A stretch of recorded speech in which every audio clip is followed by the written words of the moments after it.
Hey, what's going on, guys? It's Shaun of the Dead. I wanted to do a little review today on the book series by J.L. Bourne, the Day by Day Armageddon series.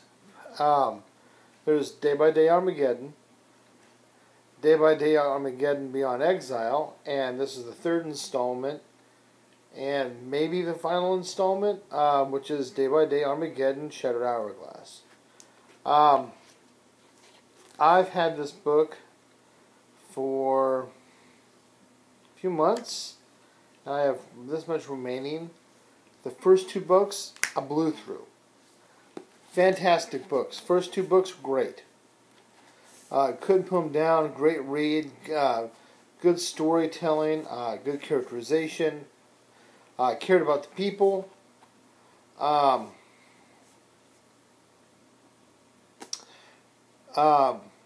FYI, a little bit of a spoiler alert. People that I knew in the first book were in the second book. And so I got to watch their progression. A new character was introduced in the second book, and other stuff started happening, which was good. And then it left on this really crazy, massive cliffhanger, and I was like, what? So I was like, alright. And then picked this book up, and I was like, can't wait. I started reading it, and I was like, who the frack are they talking about? Oh, is that the main character? Oh, they've changed his nickname slightly? Okay, that took a minute to get used to. Wow, why are they telling me this kind of a story? This is weird. This isn't how the book goes. Completely different way of telling the story. Brought in random characters just like that and like that from out of nowhere. You have like a couple of other different sets of people that are doing their stuff, and you're like, I don't know who the frack these people are. I don't care if they die. Their turmoil means nothing to me.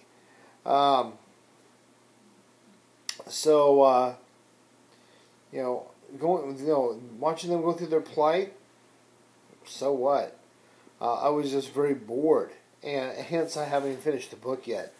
I'm trying to get back into it now just to finish it for completion's sake, but I'm really, really disinterested because everything that the cliffhanger led us up to hasn't been revealed as of yet. As of yet. I have yet to get into any of the cliffhanger crap. I'm like, are you fracking kidding me? The first and second book pretty much, where the first book ends, the second book kind of picks up. They might have had like a short amount of time pass and was like, okay, what's what they're doing now? Nothing major. This one is like, enough of a break from what was going on that, you're not even hearing about this massive cliffhanger. And I'm like, why? Why did you frack up the book? Why did you frack up the series? I thought that the cliffhanger was a little fracked up anyway because it was not what I expected, and he's already changed the genre a little bit, which is fine because he is doing something new and trying to think outside the box and be fresh. Excuse me. And be fresh about it and all that. And I was like, okay. See, look at that. I'm getting sleepy just talking about this book.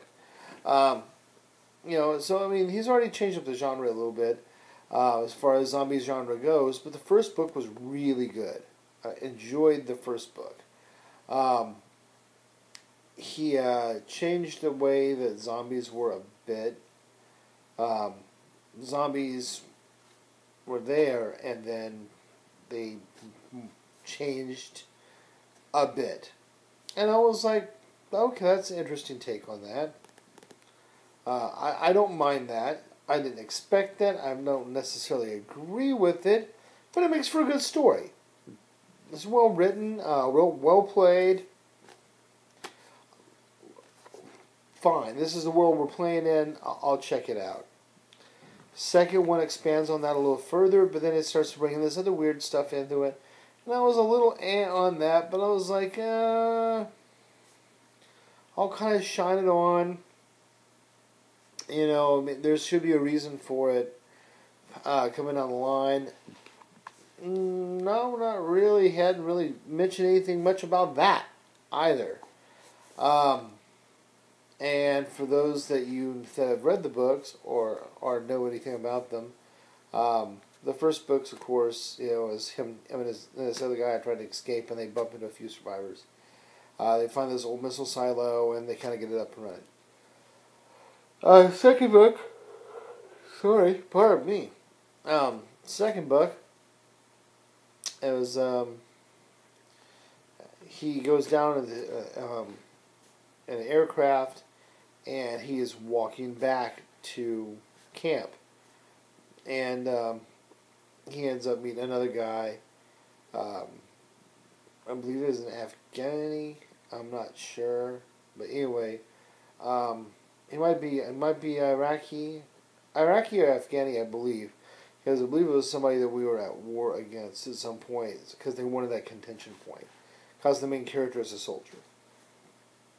I was like a pilot, and I was like, oh, that's kind of cool. I like that, difference between, oh, hey, you got an American soldier, you have a foreign national that was a soldier in a war against us. That can bring some interesting contention, but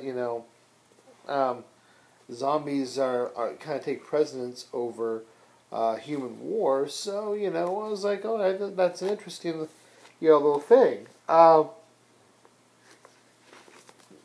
There's the covers to the other two books. Of course, there's the cover to this book. And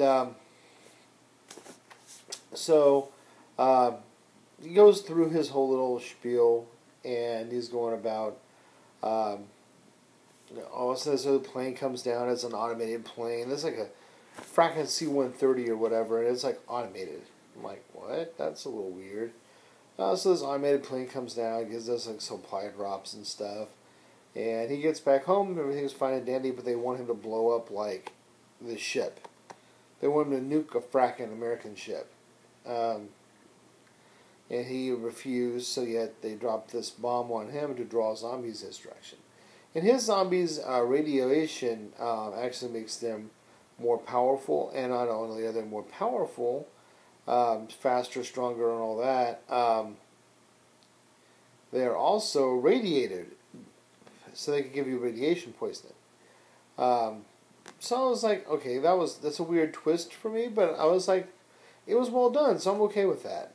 This AI plane thing, I was like, eh. But I was thinking, okay, well, there's some government organization or whatever, some shadow or some behind-the-scenes something, and they were going to do something, but then they kind of really didn't elaborate on it. At the end of the second book, spoiler alert, you find this alien vessel. And I'm like, what the frack? Alien vessel? Come on, man, really? Like, I want to see where you go with it from here, so we'll go. It's still been well written, characterization's good, storytelling's great, everything's fine. And I start reading this, and he brings some people up in Antarctica. I don't know who the frack they are. I don't really care. He's got like some other like SEAL team guys or whatever, and they're going off on their mission. And I'm like, I don't give a frack about these guys. People are dying. Like, oh, our buddy died. And I'm like, frack, you could all die. I don't care. I don't know you. You haven't been around since the first book. You don't matter to me. And there's all these other people. And then the people that do matter, I don't get to hear from. You get snippets here and there. It's like, oh, click, click, click. You get like this little bit of piece over here, a little piece over there, a little spot there, a little piece of dialogue here. You get a couple, 3 pages, I maybe had 10 or 15 pages combined for all the other characters that I like. Maybe 20 if you include the main character out of this whole book. The rest of it's been like all these other random characters and their situations. Nothing to do with the main character and any of his counterparts that I've been following for the last 2 books. This book is fracking horrible. It completely went off task of what was going on.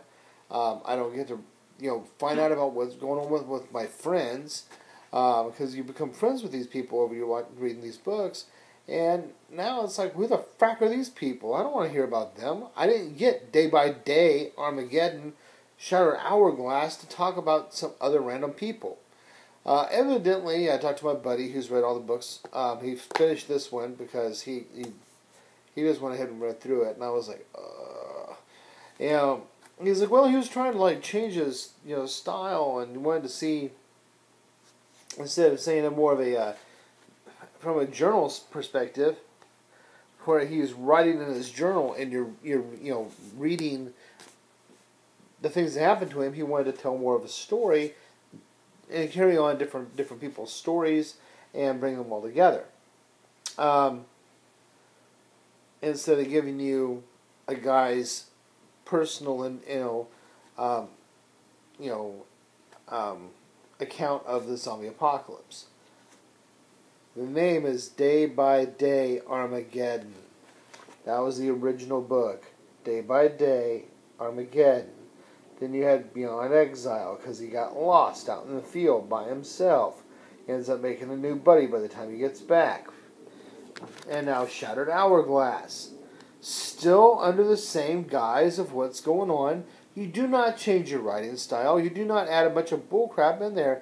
If you add new characters, bring them in to complement your existing characters, not to take over the book. At this point, this book is it sucks pretty bad. I'm going to go ahead and finish it just because, and it's been a beating to read. Like I've said, I've had this for months, and I'm just finally almost done. And it's like I can read like 4 or 5 pages, and I'm like, I guess I need to go to bed. Just can't do it. It's just, no. And if he has a 4th one, I don't even think I want to read it. At this point, I heard the ending of this was horrible. I can't attest to that yet because I haven't gotten there, because it is fracking boring. So, that's my account of the Day by Day Armageddons. The first book is really, really good. That is my favorite by far. Read that book. If you get the chance, read the book. It's good. And then, if you want more, go to the second book. Realize it's going to have a cliffhanger ending. And don't even bother with the third book. Just stop there. It's almost like The Matrix. You watch The Matrix, and you're like, oh wow, it was a great movie. And they made 2 crap movies after that. Same thing with Pirates of the Caribbean. Oh wow, fracking great movie. And they made a bunch of crap movies after that. It's like, no. You make a good movie, and then you keep it as a good movie. But he actually did it pretty well twice in a row. He made a good book, and he made another good book, and then he made a horrible book. So 2 out of 3 isn't too bad. Now, if he come back and he did an announcement and said, look, I'm going to change back to my old style. This 4th book is going to be what my people want, what the fans want. I'm going to go back and I'm going to get back into that. Then I would give it another shot. If that's not the case, my J.O. Bornbein days are over. So, just a little quick note on Day by Day Armageddons by J.O. Bourne. I hope this was helpful for you. If this is helpful, you already liked it, please give me a thumbs up. Tell me if you read the books and what you think about them. And as always, please be respectful and stay on topic. And as always, subscribe.